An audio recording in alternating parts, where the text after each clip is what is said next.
Can't ride on the mountain bike. Can ride on my cyclocross bike.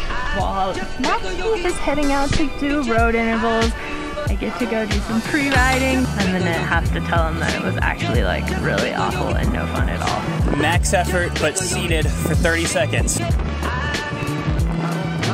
And interval done. Oh man. The only time I crashed on this, I straight up rode off the side.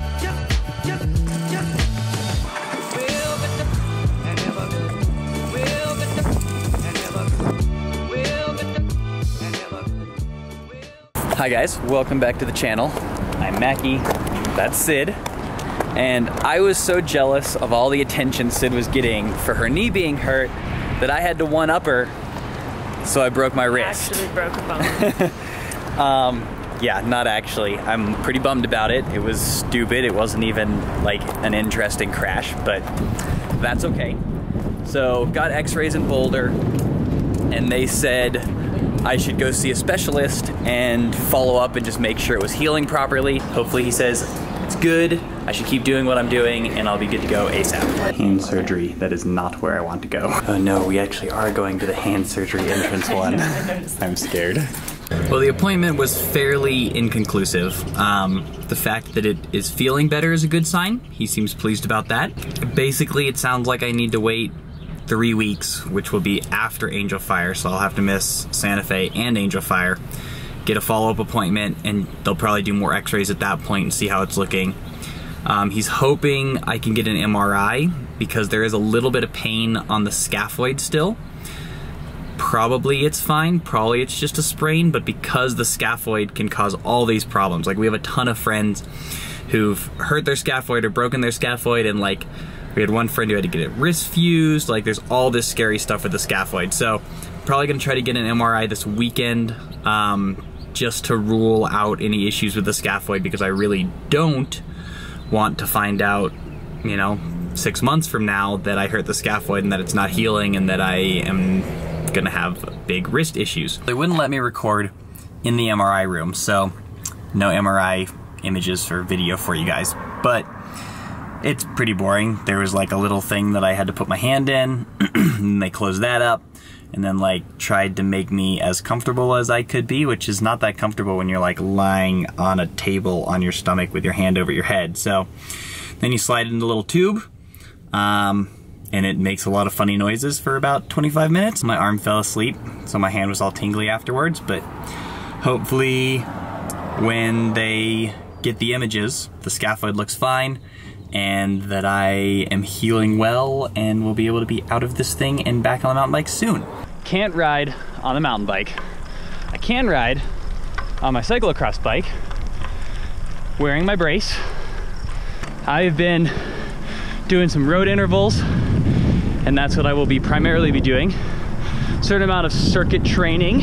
I can do push-ups on my fists, and as long as I'm not bending my wrist, it's really not too bad. So while Macky is heading out to do road intervals, I get to go do some pre-riding this weekend with some friends. He is pretty salty about it, so I'm gonna have to tell him that it was actually like really awful and no fun at all, and that the trail conditions were terrible. That's what you do when you love somebody and they can't do fun things, is you pretend that you're not having fun either. That's true love. All right, I'm off. Going to train on the cross bike.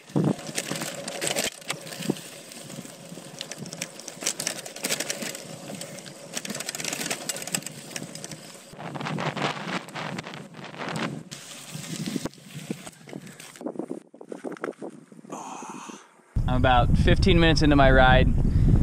Figured I'd stop and stretch a little bit. So the plan today is 3 30-second max efforts but seated, and then 5 3-minute climbing repeat intervals. So basically 284 to 300 watts, so pretty hard. 3 minutes each, 2 minutes of recovery. See, this is pretty terrible. Pushing up a hill. Steeper than it looks, guys, I promise. Do you want to go ahead? You want to follow me? Yeah. Okay. Ah, dust cloud!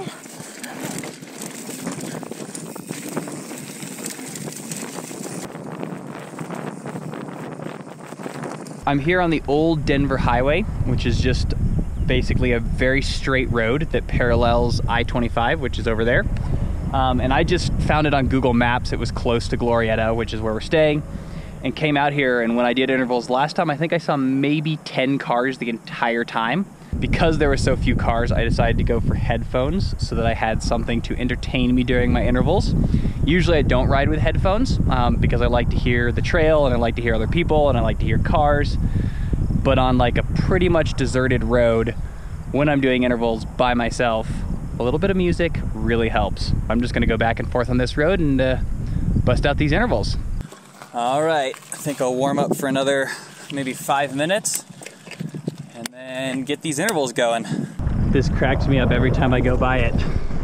The Glorieta Fire and Rescue apparently always needs volunteers, so they just went ahead and put it on their permanent sign. First interval, max effort but seated for 30 seconds.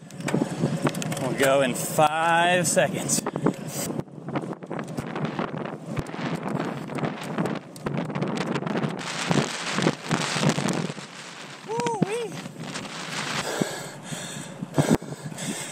Oh man, those were hard.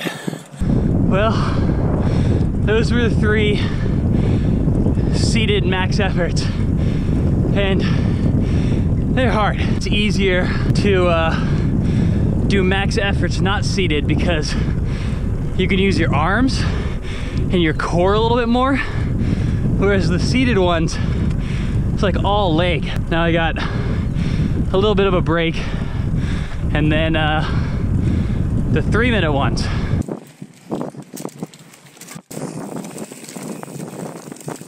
Pedal, pedal, pedal, pedal, pedal, pedal, pedal. Turns out hoods are the key, because I can, like in this position, my wrist stays straight, and it's the flexion, so like bending it back like that is what hurts. So that's why on mountain bike bars, like I have to weirdly bend my right arm, especially on mountain bike bars.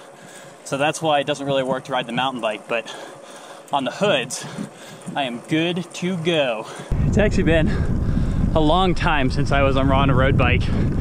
I sold my last road bike in 2012. So that's what, 6 years ago? I'm really stoked about this bike. It's pretty cool, kind of the technologies that have changed since I had a road bike last. One is hydraulic disc brakes. I think they were just beginning to be a thing, but nobody really rode them. On my bikes the last couple of years, bottle cages haven't fit, or bottles haven't fit because of the piggyback on the shock. So pretty stoked to have 2 bottle cages. All right, time for the next interval. About to start first 3-minute interval of 5. And I have to stay between 284 and 300 watts.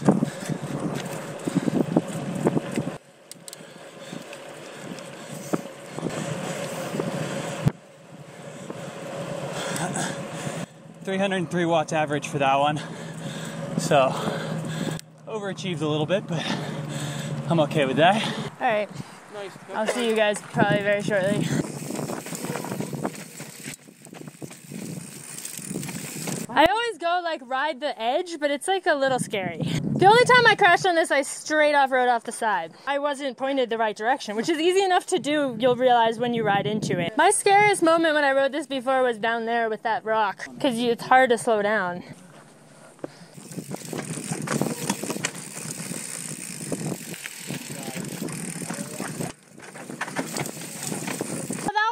Nice. I'm glad you encouraged me to go over the hump because it wasn't bad at all. I want to give a quick shout out to our Patreon team members. You guys are amazing. It's really huge for us to know that, like, when stuff happens, like I break my wrist or Sid's knee flares up, that you guys have our back, and that like we have this awesome community of people who are supportive, supporting what we're doing, rooting for us. That's really huge. It makes a big difference and like helps us make the effort to like get back to race pace and put in the PT and put in the training. So thank you. And if you haven't joined our Patreon team, we'd love it if you'd go check it out. we put in a lot of work for these videos. Obviously shooting them while doing intervals or pre-riding or whatever. But then every video is probably 6 to 8 hours of editing. And then we have to find internet or decent data or something to upload it. So a lot of work goes into these. If you like them, if you want to help us keep making them, that would be huge. I also wanted to mention that despite the fact that we talk about Patreon a lot, we understand that some of you just aren't into Patreon or aren't in a position financially to join us there, and that is totally fine. We do not hold that against you at all. Just having you guys watching our videos, subscribing, leaving comments, thumbs up, all that is huge as well. So I just wanted you guys to know we really appreciate everybody who's here. Those are cars number 4 and 5. And interval done. Number 3. All right, 2 left. I forget sometimes how much or how helpful music can be when you're doing intervals. Sort of gives you a little extra oomph. These are the Jaybird X3 headphones, I believe. I really like them. Wireless. People who really understand sound are like, no, wired is always better, and you know, there's all these things, but I'm just not that discerning because I generally know the song so well, because for me it takes like 3 times of hearing a song and then I kind of have it memorized, that as long as I can tell what song it is, I can sort of sing along and then I'm good to go.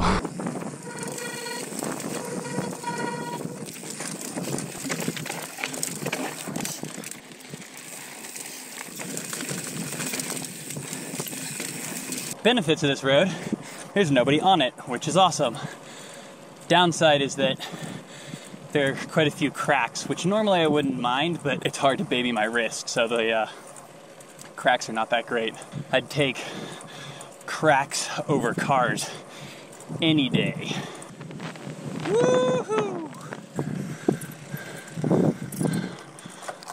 All right, that was the intervals. I overachieved on all 5 of those. I don't think Mike's gonna be disappointed.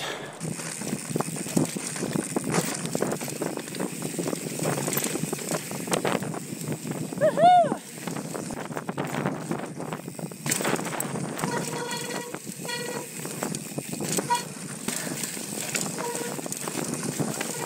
So Sid and I ride Stages power meters and also the Stages dash head unit. When I built up this bike, I didn't have an Ultegra power meter. So I was like, oh shoot, like how am I gonna do my intervals? Because they're based on power. And so I was like, well, at the very least, I'm gonna try putting my XTR power meter, which is the one on my mountain bike. I was like, I'm gonna see if that happens to fit. And it turns out it does. So I have Ultegra on this side and XTR on that side. It cracks me up when you're riding. You go from like one district to another and the pavement changes. There's a crow eating some roadkill. What you eating there, buddy? Ah, ground squirrel, yum. My favorite.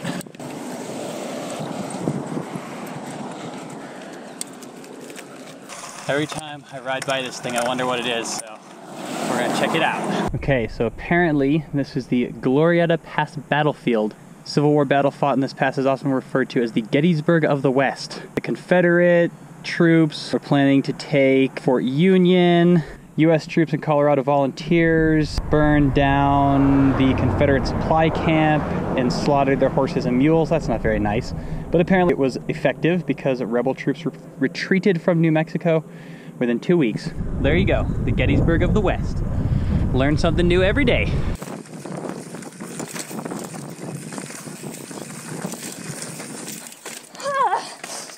Wow, oh, you're leaking. Dang it. I just hit the square edge pretty hard. Oh, very close to the tree. Like on the rock step-ups, there's like someone put a dumb little rock in it, and I think I flatted on that. But our sealant stopped it immediately. So cool. Yeah, I'm low though, I was squirreling. I'm probably gonna go back to the campground.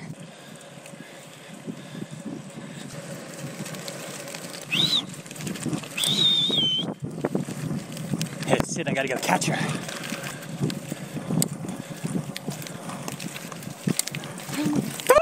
Oh, I was trying to sneak you and you saw me at the last second. Oh my god, Macky Janker was so good. Oh, I'm so jealous. I don't think I've ever ridden a trail that was that fun in that good conditions. Oh, so jealous. Sure. Now we're gonna eat some lunch, and I think this afternoon I'm gonna get some editing done, because that's what you do when you have a hurt wrist, is you do whatever training you can, and then you try to catch up on videos. Hooray! Thank you guys for joining me on my interval ride. Sometimes you get injured, and sometimes all you can do is go do intervals on the road, because otherwise you're just sitting around not doing anything. Thank you guys for tuning in. If you haven't subscribed, please do. And until next time, don't forget to be more awesome.